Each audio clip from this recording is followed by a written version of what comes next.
자, 계속하시겠습니다. 자, 다음에는 5번. 자, 주식회사 합격은 모든 상품을 전액 외상으로 매입하여 외상으로 판매한 다음 차후에 현금으로 결제한다. 자, 주식회사 합격의 매출 총이익은 얼마겠느냐? 자, 요거는 이제 무슨 얘기냐? 계정의 이해죠. 자, 제가 여러분들 여러 개를 정리했는데, 자, 상품 계정 1번으로 하든 2번으로 하든 3번으로 하든 알아서 하시고, 그 다음에는 외상 매출금 계정. 자, 얘는 기초. 그 다음에 여기에 순매출액이 들어가도 되고, 자, 그냥 순매출액으로 하세요. 편해요, 이게. 몇 번 해보면. 자, 그 다음에 뭐 있어요? 여기서 외상 매출금의 손상. 그 다음에 회수. 그러면 기말. 여기에 외상 매출금. 그 다음에 외상 매입금은, 자, 붙이니까 기초가 일로 와요. 그 다음에 순매입액. 여기는 지급 하나밖에 없죠. 그러면 기말. 자, 그러면 이제 상품은, 자, 요게 기초. 그 다음에 순매입, 순매출, 기말. 그러면 여기에 이익. 이렇게 되는 거잖아요, 이거. 자, 이것만 이제 마무리해 주시면 돼요. 자, 우선 매출 채권은 기초가 12. 그 다음에 기말은 8. 자, 그 다음에 89만원 회수. 자, 손상은 아무 조건이 없으니까 0. 자, 매입 채무. 기초는 6. 기말은 13. 자, 현금으로 지급한 게 57만원. 자, 상품. 기초가 7. 기말이 9. 자, 그럼 여기서 우리는 매출액을 구할 수 있네요. 자, 97. 자, 85가 되겠네요. 그러면 요게 85. 그 다음에 여기서는 순매입액을 구하네요. 자, 70. 6만원, 64만원. 그러면 얘가 64만원. 그러면 요거 더하면 94만원. 자, 71만원. 그러면 매출이익은 23만원이 나오는 것을 알 수 있죠. 자, 그래서 문제가 요구하는 매출이익 23만원. 끝. 자, 문제 6번. 다음 자료에 의하여 포괄손익계산서를 작성할 경우 매출 총이익률은 얼마냐? 요거는 이제 나중에 비율 분석이라는 파트에 가서 배우시게 되는데 쉬워요. 매출 총이익률은 매출액분의 이익. 그러면 여기 매출 총이익률이에요. 매출 총이익률은 매출액분의 이익이다. 이렇게 기억하시면 돼요. 자, 그러면 이제 그 다음에 나와 있는 게 뭐 맨날 보던 상품 계정이잖아요. 그러면 여기다가 상품 계정에다가 이거 한번 집어넣어 보자고요. 자, 상품 계정에다 집어넣으면,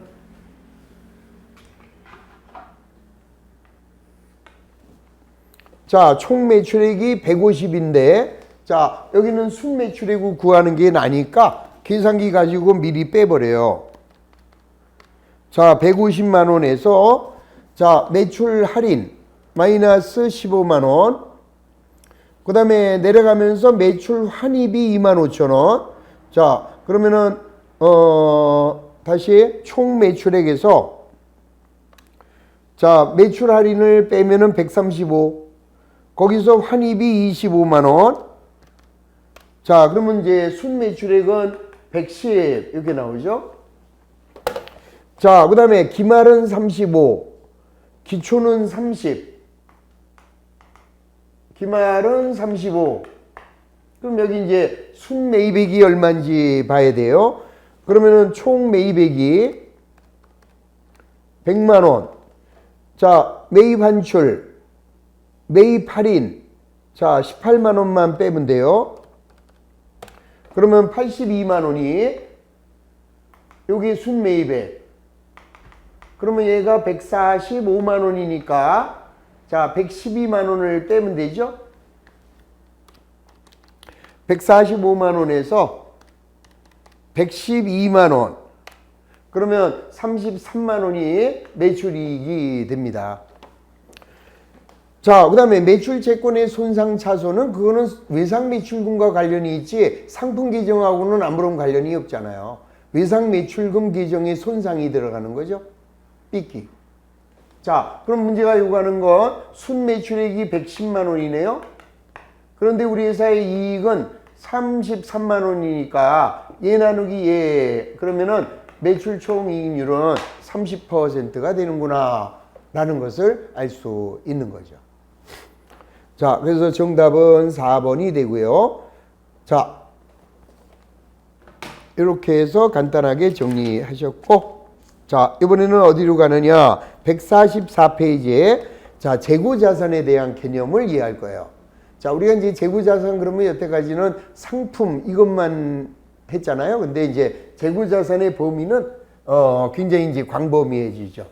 왜? 우리 기업은 꼭 상기업만이 아니라 제조기업도 있을 수 있기 때문에. 자, 그래서 이제 우리는 재고자산의 정의. 자, 재고자산이라는 것은 자, 판매를 목적으로, 그러니까 영업활동에서 발생하는 겁니다. 그래서 판매를 목적으로 보유하고 있대요. 그러면 뭐야? 상품이나 제품. 상품이나 제품. 자, 그 다음에 이제 뭐 반제품이나 그 다음에 부산물. 이런 것들이 판매를 목적으로 보유하고 있다. 이렇게 봅니다. 그럼 상품은 사온 물건이고 제품은 만든 물건이죠. 자, 그 다음에 반제품은 반쯤 만든 제품으로서 판매 가능한 거. 그 다음에 부산물은 덩달아 나온 거죠. 우리가 밥을 짓습니다. 근데 누룽지가 따라 나오죠. 그런 게 이제 부산물이다. 자, 다음에는 판매를 목적으로 생산 중에 있대요. 생산하고 있다. 예, 이건 나중에 이제 여러분들이 원가회계를 배우면 제공품 여기 나옵니다. 그러니까 제공품이라는 것은 현재 제조 중에 있는 물건이다. 그래서 재고자산이에요. 자, 그 다음에 생산을 위하여 구입한. 자, 생산을 위하여 구입을 했네요. 그럼 뭐겠어요? 물건 만들기 위해서 구입한 재료, 원재료가 있겠고 뭐 저장품 같은 게 있겠어요. 자, 이런 것들을 우리는 재고자산이라고 합니다. 자, 그래서 144페이지 보시면 재고자산이란 정상적인 영업활동에서 판매를 목적으로 보유하고 있는 상품이나 제품. 자, 정상적인 영업 과정에서 판매를 위하여 생산하고 있는 제공품, 생산 중에 있는 제공품이나 자, 반제품은 뭐 여기서 해도 되고 여기서 현재 반만 만들었으니까 일로 가도 되고 그건 구분할 필요 없어요? 상관없어요? 자, 이런 것들이 재고자산이라는 거지 얘를 뭐 구분할 필요는 없다라는 거. 자, 그 다음에 생산이나 용역의 제공 과정에 투입될 원재료나 소모품의 형태로 존재하는 저장품 이런 것들을 말합니다. 자, 다만 이제 중요한 것이 뭐냐? 판매를 목적으로 보유하고 있다는 점에서 사용 목적으로 보유하고 있는 유형자산과 구분을 해줘야죠. 자, 예를 들어서요. 우리가 사물을 보기 위해서 책상을 구입합니다. 그러면 우리는 책상을 판매하는 게 아니잖아요. 영업을 위해서 책상을 구입했으니까 그거는 비품이죠. 그런데 가구점에서는 비품 자체가 상품이잖아요. 그래서 걔네들은 판매를 목적으로 했기 때문에 걔네들은 상품이다. 이렇게 얘기를 하는 거죠. 그러니까 내가 누구인가에 따라서 재고자산이 될 수도 있고 유형자산이 될 수도 있다라는 거, 그 정도만 이해하시면 돼요. 자, 됐습니다. 자, 그래서 오른쪽에 보면은 145페이지에 재고자산에는 자, 상품이나 제품, 반제품이나 제공품, 원재료나 저장품, 자, 이런 것들이 재고자산이고, 그 다음에 이제 그 위에 재고자산의 원가 흐름, 이거는 우리 아까 상품 규정 1번을 생각하시면 간단하죠? 자, 기초에다가 매입을 해요. 그러면 여기다 요거를 더한 게, 여기 이제 판매 가능 상품이죠. 판매 가능. 판매가 가능한 금액이, 자, 얘가 10원인데 90원을 사왔어요. 그럼 우리가 판매할 수 있는 건 100원이죠? 그럼 여기서 남아있는 기말을 재고조사했더니 30원이 남았대요. 그러면 요거 70원, 요게 이번에 매출한 물건의 원가. 그래서 이 매출 원가는 어디로 가느냐? 손익계산서로 가겠죠? 그래서 매출 원가 이렇게 오고, 그 다음에 요 30원의 기말은, 자, 요거는 이제 재무상태표에 가서, 자, 기말 상품이 이렇게 기록이 되는 거죠. 따라서 우리는 이 재고자산을 잘못하게 되면 엄청난 문제가 생기는 거죠. 자, 기말이 30원이래요. 근데 이걸 잘못해서 20원으로 해봐요. 그러면 매출원가가 80원이 돼버리기 때문에 비용이 과대 계상되면 이익이 적어지는 문제가 생기죠. 그 다음에 얘도 20원으로 잘못돼 있잖아요. 그러니까 우리는 재고자산을 정확하게 평가한다라는 게 가장 큰 우리의 과제다. 이렇게 이해하시면 되겠습니다. 자, 그러면 맨 밑에 중요 기출 문제. 자, 다음 중에서 재고자산으로 분류할 수 없는 것이 뭐니? 그러면 재고자산이라는 것은 기업이 영업활동을 목적으로 판매 목적으로 생산 중 생산을 위하여 구입한 것이 해당이 된다. 자, 1번. 조선업체인 A중공업이 주문을 받아서 생산 중에 있대요. 그러면 얘는 제공품이죠. 현재 제조 중에 있으니까 재고자산.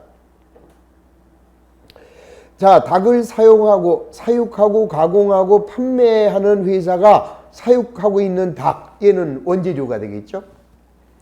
자, 카지노 업체 C기업이 구입한 게임용 기계. 우리 그 카지노에 가면은 그 기계들 잔뜩 있잖아요. 그럼 카지노 가서 기계 사오시는 겁니까? 아니죠. 걔들은 그 기계를 이용해서 장사를 하죠. 따라서 걔는 비품이 되겠죠. 3번이 재고자산이 아니다.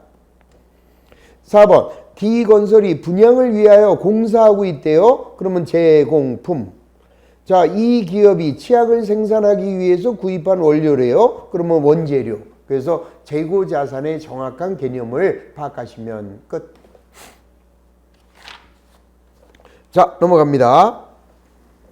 자, 146페이지. 자, 취득원가는 그러면 어떻게 결정할 것이냐? 자, 취득원가는 기업에 따라서 틀려지겠죠. 자, 밑줄 치세요. 146페이지. 자, 재고자산의 취득원가는 자산의 취득원가와 같이 매입가격에다가 부대비용을 가산한 금액으로 계산한다. 자, 따라서 재고자산의 경우에 취득원가는 매입원가나 전환원가, 재고자산을 현재의 상태에 이르게 발생하는 모든 기타 원가를 포함한다. 자, 거기까지만 생각하세요. 나머지는 전혀 신경 안 쓰셔도 돼요. 스트레스 받지 마시고, 이거 시험에 나오는 거는 아주 이제 복잡한 문제가 나올 때 하는 거니까 그거는 심화해서 다루시면 돼요. 자, 일단 우리가 기본적인 문제는 그런 거 안 나와요. 그 밑에 뭐 제조기업 이거는 뒤에 원가 계산해서 할 거고, 용역 제공이나 차입 원가, 그 다음에 이제 5번 생물자산. 자, 이런 것들은 나중에 여러분들 어디에서 공부하실 거냐 하면은 심화 과정을 공부하시면은 요 내용을 심화해서 정리를 해드릴 거고요. 자, 여러분들 일반적인 경우에는 자, 상품 매매업에 자, 매입원가의 결정 요것만 기억하시면 되는데 이미 그건 다 배웠어요. 그러니까 스트레스 받지 마시고 통과. 자, 147페이지로 넘어갑니다. 자, 1번. 자, 재고자산에 대한 설명으로 옳지 않은 것이다. 1번. 재고자산이란 정상적 영업활동 과정에서 판매를 목적으로 소유하고 있거나 판매할 자산을 제조하는 과정에 있거나 제조하는 과정에서 사용될 자산이다. 맞고요. 자, 재고자산의 취득원가는 매입원가에다가 전환원가 및 재고자산을 현재의 장소에 현재의 상태로 이르게 하는데 발생하는 모든 원가를 포함해서 원가로 집어넣습니다. 근데 중간에 뭐 전환원가 나왔는데 그거는 나중에 원가 얘기 들으시면 아주 쉬운 얘기니까 넘어가셔도 돼요.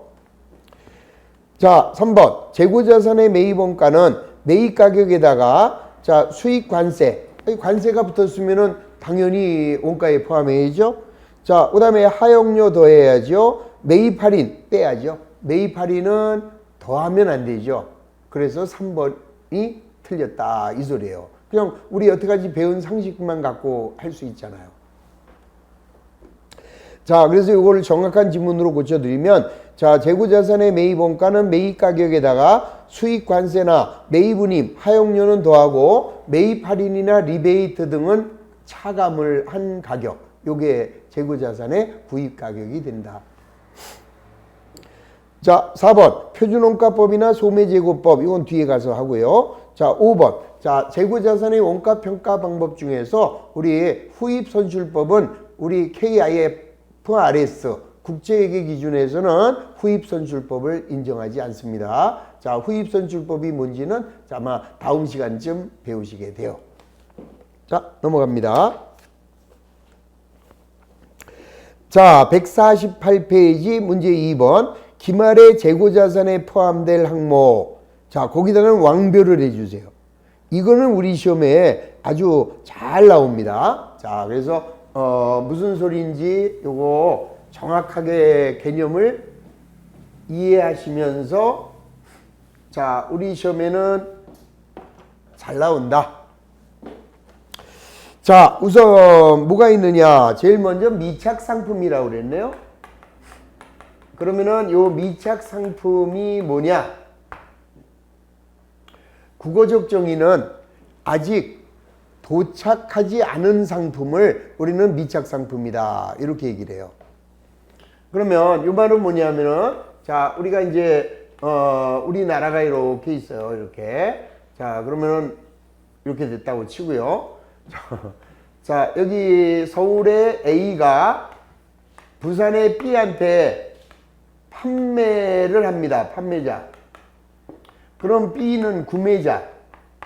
그럼 물건을 보내려면 육로를 이용해서 보낼 수도 있고 해상을 이용해서 보낼 수도 있는데 자, 지금 물건이 어디 있냐 하면은 가고 있는 중. 자, 지금 여기 있는 거예요, 물건이. 그러면 여기서는 팔았는데 물건이 가고 있으니까 아직 도착하지 않았잖아요. 그래서 이 도착하지 않은 물건을 우리는 미착 상품이다 라고 하는 거죠. 그럼 여기서 이 포인트는 저 미착 상품은 판매자의 재고자산이냐 아니면은 구매자의 재고자산이냐 이거 판단이에요. 근데 요 미착 상품은 다시 두 가지 조건이 있어요. 자, 선적지 인도 조건인지 아니면은 목적지 인도 조건인지 또는 도착지 인도 조건인지 요거에 따라 틀려지는 거예요. 자, 간단하니까 이해해 보세요. 자, 선적지 인도 조건은 A와 B가 계약을 하면서 자, 선적지 인도 조건으로 물건을 팔았대요. 그러면 선적과 동시에 소유권이 이전된 거예요. 그러니까 자, 지금 판매자가 배에다가 실어서 보냈습니다. 차에다가 실어서 보냈어요. 그러면 선적할 때 이미 소유권이 넘어갔으니까 자, 이 물건은 선적지 인도 조건의 경우에는 요거는 구매자의 재고자산이다. 이렇게 되는 거죠. 그 다음에 두 번째, 도착지 인도 조건이라는 것은 이 물건이 도착을 해야 소유권이 이전돼요. 그럼 아직 도착하지 않았으니까 자, 이 경우에는 저 재고자산은 판매자의 재고자산으로 봐라. 이게 바로 미착상품. 자, 거기 보세요, 이제. 자, 그래서, 미착상품의 선적지 인도 조건의 경우에는 자, 위험과 효익의 이전 시점. 자, 위험과 자, 효익의 이전 시점을 선적할 때로 보는 거예요. 그래서 이 물건은 구매자께 되는 거고. 자, 그 다음에 도착지 인도 조건은 도착해야 위험과 효익이 이전됐다라고 봅니다. 따라서 아직 도착하지 않았으면 판매자의 재고자산으로 봐라. 이 소리. 자, 그 다음에 이제 두 번째는 자, 적송품이라고 나와 있죠. 자, 이때 적송품을 다른 말로 위탁 판매다라고 합니다. 자, 요거는 뭐냐면은 자, 요 얘기가 아니라 자, 이번에는 A가 B한테 내 물건 좀 팔아라 하고 부탁을 했어요. 위탁자. 그래서 물건을 보냈습니다. 그래서 이 물건은 지금 어디에 들어와 있느냐? B한테 들어왔어요. 그러면 이거는 수탁자가 B가 되잖아요. 그럼 지금 물건은 누가 갖고 있어요? 수탁자가 물건을 보유하고 있잖아요. 그리고 얘가 이제 팔을 거야. 근데 자, 위탁자가 보낸 물건이 100만 원인데 수탁자가 100만 원을 받아가지고 그 중에서 70만 원은 판매를 했고요. 그 다음에 30만 원은 아직 덜 팔아서 보유하고 있는 거예요. 그러면 이때 이 물건은 누구의 물건이냐 이 소리예요. 자, 중요한 거는 자, 적송품 위탁 판매는 자, 이거는 무조건 자, 위탁자의 재고자산입니다. 위탁자의 재고자산인데 자, 중요한 거는 뭐냐? 판매된 거는 어떻게 할 거냐? 그거는 위탁자가 판매한 거예요. 자, 여러분들 수탁자는요, 판매에 따르는 수수료만 챙기는 거지, 이 물건 자체는 위탁자의 물건이고, 따라서 이 위탁자의 물건을 수탁자가 판매하면은 판매에 따르는 수수료만 챙기지 수탁자가 매출 이루는 거 아니다 이 소리죠. 그 대신에 수탁자가 30만 원을 아직 안 팔고 갖고 있어요. 그러면 이거 수탁자 게 아니라 위탁자의 재고자산이다 이 소리가 되는 거죠. 뭐 당연한 거 아니겠어요, 그죠?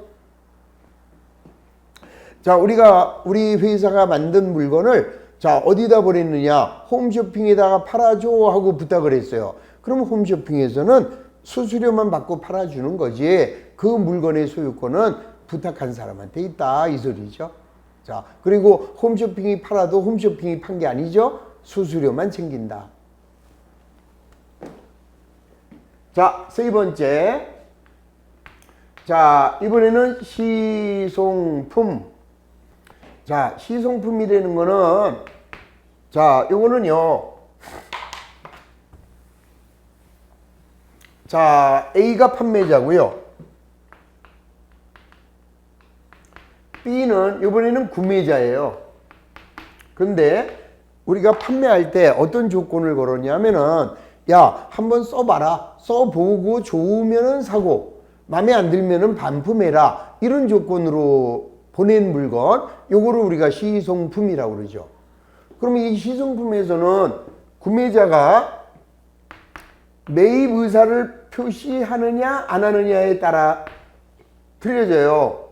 자, 내가 100만 원을 보냈는데 구매자가 마음에 드네. 매입 의사를 표시했어요. 그러면 팔린 거예요. 대금은 외상이고. 그런데 매입 의사가 아직 연락이 없어요. 지금 써보고 있는 중이지. 아직 안 써봤으니까 모르겠어요, 내용을. 그러면 이거는 아직 안 팔린 거다 이 소리죠. 그래서 시송품의 경우에는 구매자의 매입 의사에 따라 틀려지는 거다. 그러면 구매자의 매입 의사가 있으면 그거는 판매. 자, 구매자의 매입 의사가 없어요. 그러면 요거는 자, 요거는 그러니까 이렇게 봐야죠. 자, 매입 의사가 있으면 판매된 거니까 이건 소비자 물건이고, 구매자의 매입 의사가 아직 없대요. 그러면 아직까지 안 팔린 거다. 그래서 판매자의 재고자산으로 본다 이 소리예요. 자, 거기 이제 세 번째. 자, 149페이지. 할부 판매는 어떻게 되느냐? 이거는 따지지 마세요. 자, 물건을 할부로 판매하면 이거는 이미 판매된 거예요. 다만 대금만 외상으로 처리할 뿐이다. 그러니까 할부로 판매했을 때는 대금을 회수하지 않았어도 대금의 회수는 외상으로 판 걸로 본다.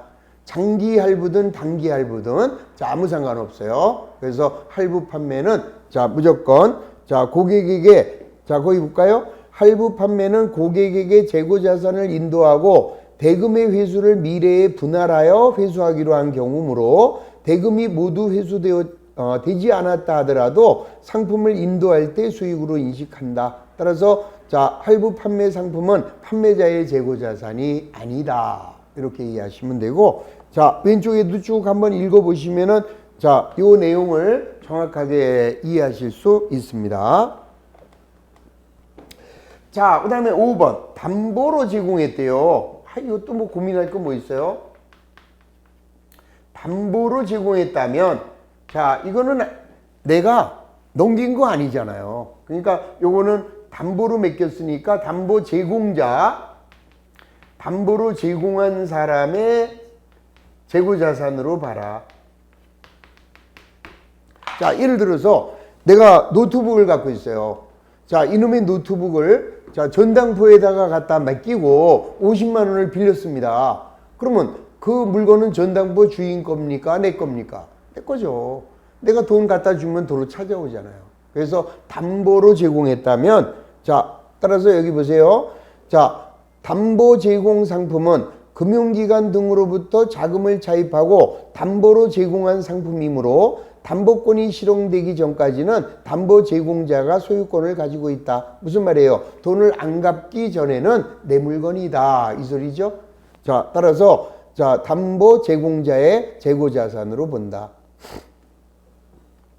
자, 반품권이 있는 상품도 마찬가지예요. 무조건 자, 내 물건이 아니다. 그래서 재고자산으로 인식하지 않는다. 자, 그렇게만 6가지의 1, 2, 3, 4, 5, 6. 자, 그래서 6가지를 좀 잡고 문제를 풀어보시면 돼요.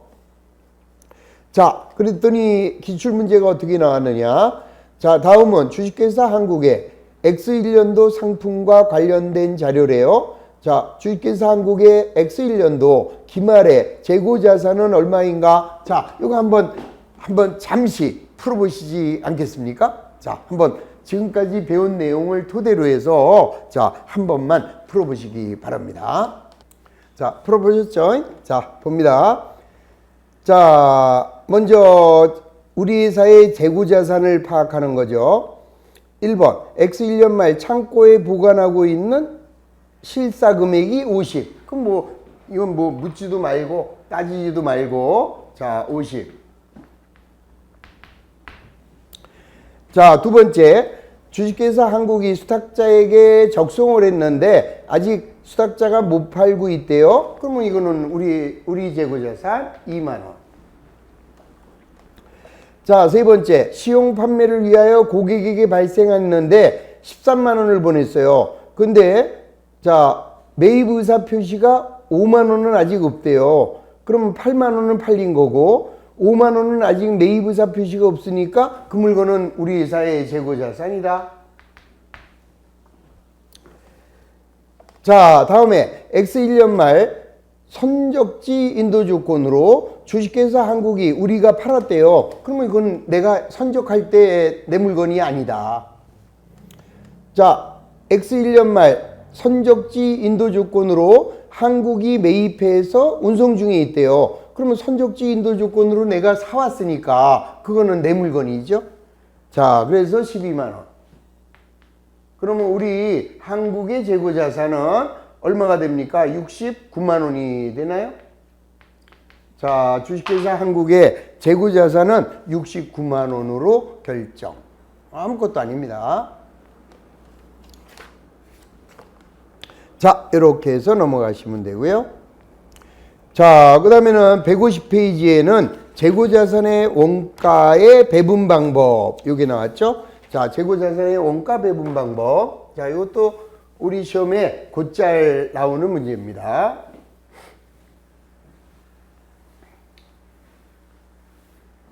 자, 먼저 재고자산의 원가를 결정하는 방법에는 우선 우리 아까 재고자산이 얼마나 중요해요.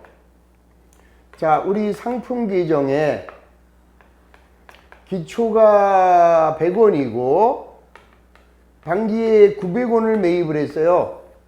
그럼 우리는 기말 재고자산이 얼마인지를 알아야 이게 나오잖아요. 매출원가가 얼마인지를 알 수 있고, 그래서 얘를 얼마에 매출했느냐, 얘가 나와야 여기서 이익을 구할 수 있고. 그러니까 우리 회사의 가장 중요한 과제는 기말 재고액이 얼마냐, 이걸 구하는 거죠. 자, 근데 이 기말 재고액을 구하는 방법은 어떻게 구하면 돼요? 간단합니다. 창고에 가셔서 야, 몇 개 남았냐 쉬어보면 되잖아요. 수량이 몇 개 남았는지, 그 다음에 하나에 얼마씩에 사왔는지 단가를 구하면 돼요. 그래서 자, 재고자산의 요 금액을 구하는 방법은 먼저 수량을 결정하고, 자, 그 다음에는 단가를 결정해야 한다.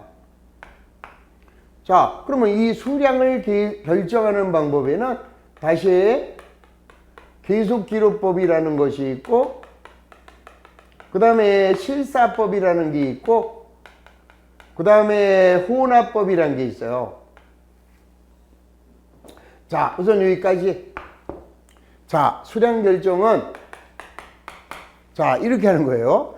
자, 먼저 계속기록법이라는 것은, 자, 우리가 물건을 사고 팔 거 아니에요. 그냥 계속 기록하시면 돼요. 자, 예를 들어서 자, 기초가 10개 있었어요.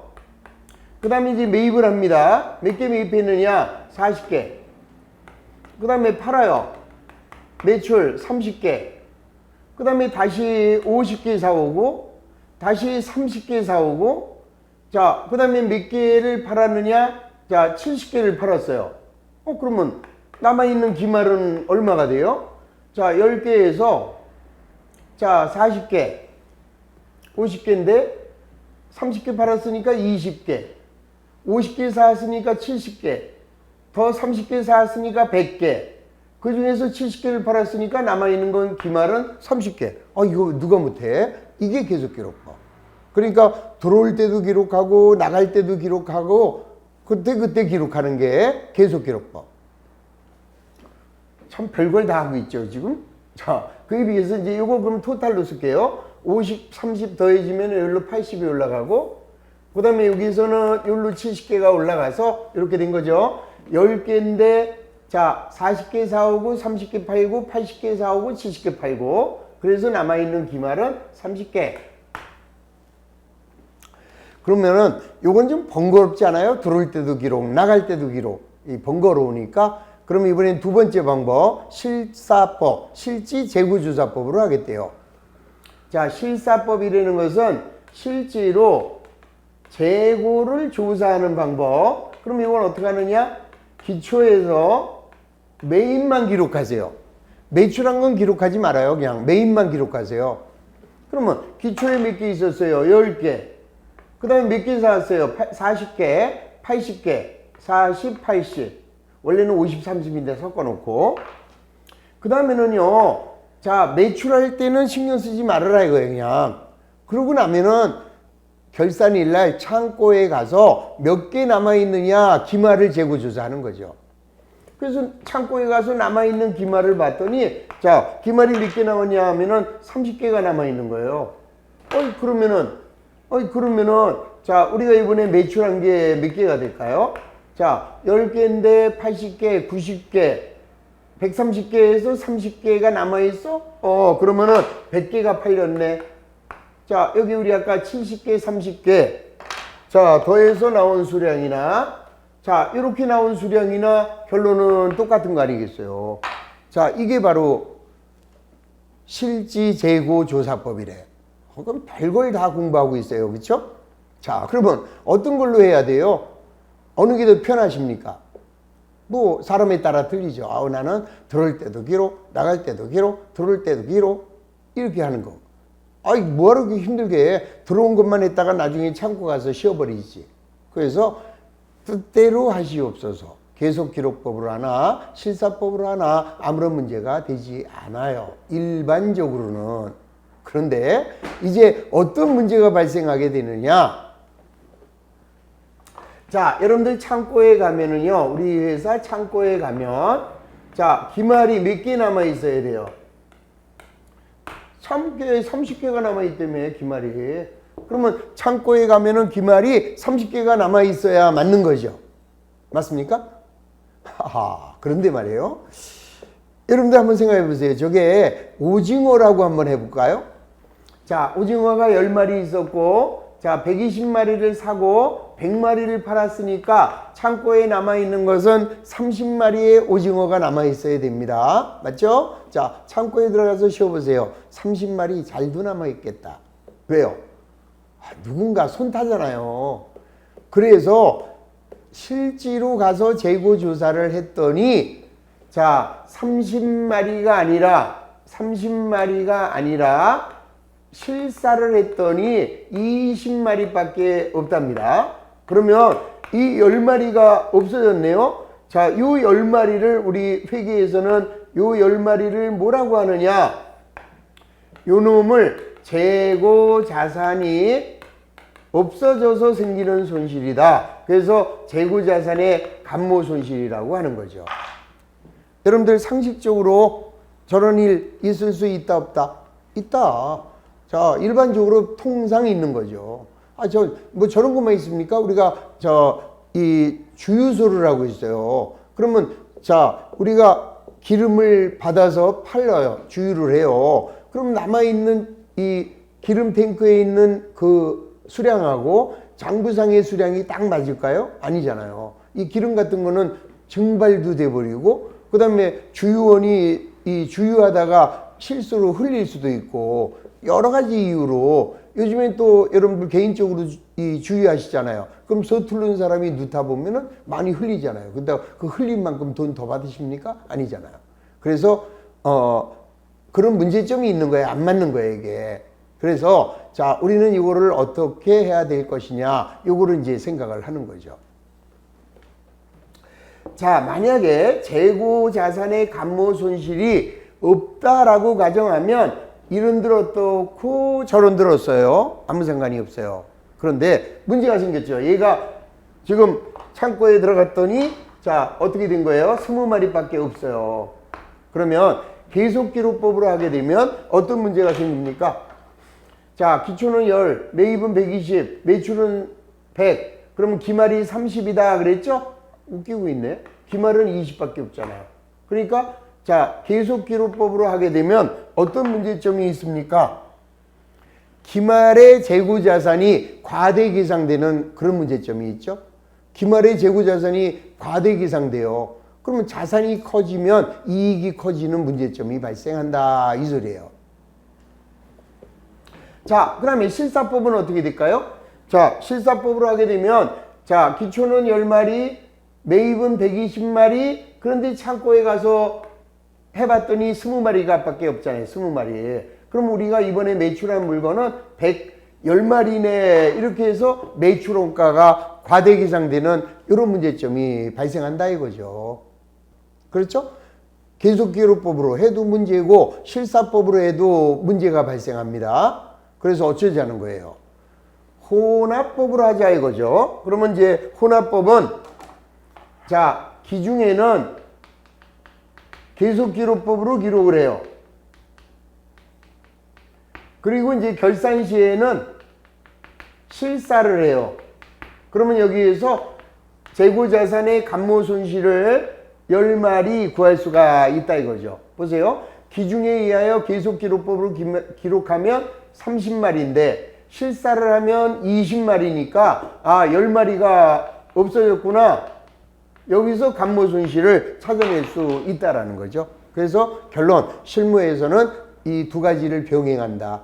계속기록법으로 평상시에는 하고, 그 다음에 자, 결산 시에는 실사를 병행해서 재고자산의 감모 수량을 파악하게 된다. 그게 이제 재고자산의 수량 결정 방법이에요. 자, 150페이지 보시겠습니다. 자, 먼저 재고자산의 수량 결정 방법은 실사법, 실지재고조사법과 자, 151페이지에 자, 그 다음에 뭐 있어요? 자, 계속기록법이 있다. 자, 그러면은 이 실사법에는 어떤 장점이 있느냐? 판매할 때마다 수령을 기록할 필요가 없어서 실무상 편리하죠? 그 다음에 정확한 재고자산의 파악이 가능합니다. 자, 따라서 상대적으로 단위 원가가 낮고 자, 들어오고 나가는 게 빈번한 회사에서 사용하기에 적합하다. 단점, 재고 실사의 노력과 비용이 소요되죠. 자, 그 다음에 이 재고자산의 감모 손실을 알 수가 없잖아요. 그래서 걔가 매출원가에 포함이 되는 이런 문제점을 가지고 있다. 자, 그 다음에 계속기록법이란 자, 들어올 때도 기록하고 나갈 때도 기록합니다. 그러면 장점은 뭐예요? 언제라도 현재 남아있는 재고자산은 얼마고 얼마가 팔렸는지 매출원가의 파악이 가능하다. 자, 따라서 이 계속기록법은 고가의 상품을 소량으로 판매하는 회사에서 적용하는 것이 적절하다. 단점, 정확한 재고 파악이 불가능하고 실무상 계속 기록하는 것은 번거롭고 자, 비용이 많이 들어가게 된다. 이 소리예요. 자, 이제 여기에서 이제 우리가 회계 처리가 이제 문제가 되는데 자, 이 계속 기록법은요. 자, 계속 기록법은 어떻게 하느냐? 들어올 때도 기록하고 나갈 때도 기록한다 그랬어요. 그래서 이 계속 기록법에서는 어떻게 하느냐? 자, 물건을 사올 때 상품. 자, 현금으로 사왔어요. 현금. 그 다음에 얘를 팔 거 아니에요. 팔면은 대변에 매출. 뭐 현금으로 팔았다. 현금. 그 다음에는 그때그때 원가를 따져야 되니까 여기서 상품이 없어지겠죠. 없어진 만큼이 어디로 가느냐? 매출원가로 바로바로 집계가 이루어지는 거죠. 요게. 자, 그러니까 상품을 사올 때는 상품, 현금으로 사왔으니까 현금. 자, 물건을 판매할 때는 매출. 그 다음에 현금으로 팔았으면 현금. 그 대신에 여기서 상품을 죽여버려라 이 소리예요. 죽여버려. 왜? 팔렸으니까. 그리고 요 팔린 만큼이 이번에 매출한 물건의 원가가 되는 거죠. 근데 실사법은 그럴 필요가 없어요. 사오면은 상품. 자, 대변에는 현금. 자, 이건 이제 매입이라고 보통 그래요. 사오면은 매입. 이렇게 우리 3분법이니까. 그 다음에 여기서는 물건을 팔잖아요. 그러면 매출. 그 다음에 현금. 자, 이때 이거 안 한다 이거죠. 원가 계산을 할 필요가 없다 이 말이에요. 실사법은. 그런데 그 대신에 언제 하느냐? 결산 때 가서 우리 아까 3분법 노래 배운 거 있죠? 그걸로 해주면 된다 이 소리예요. 뭐 큰 의미는 없어요. 이 나중에 자 문제가 나올 때 제가 정리를 해 드립니다. 자, 그러니까 결론 실사법하고 계속기록법의 차이는 물건이 나갈 때 이 나간 물건에 대한 원가 계산을 하느냐 계속기록법. 그 다음에 실사법은 나간 물건을 고려하지 않는 거죠. 그냥 팔린 값만 쓰고 이번에 얼마에 팔렸는지는 기록하지 않는 방법. 그러니까 기록 방법은 대단히 간편하죠. 자, 그런데 이제 문제는 뭐라고 그랬어요? 이렇게 하든 문제점이 생기기 때문에 자, 우리는 일반적으로 어느 방법을 사용한다? 혼합법을 사용하게 된다. 그 정도만 이해를 해 주시면 되고요. 자, 다시 계속기록법은 물건이 나갈 때 팔린 물건의 원가를 계속해서 기록하는 방법.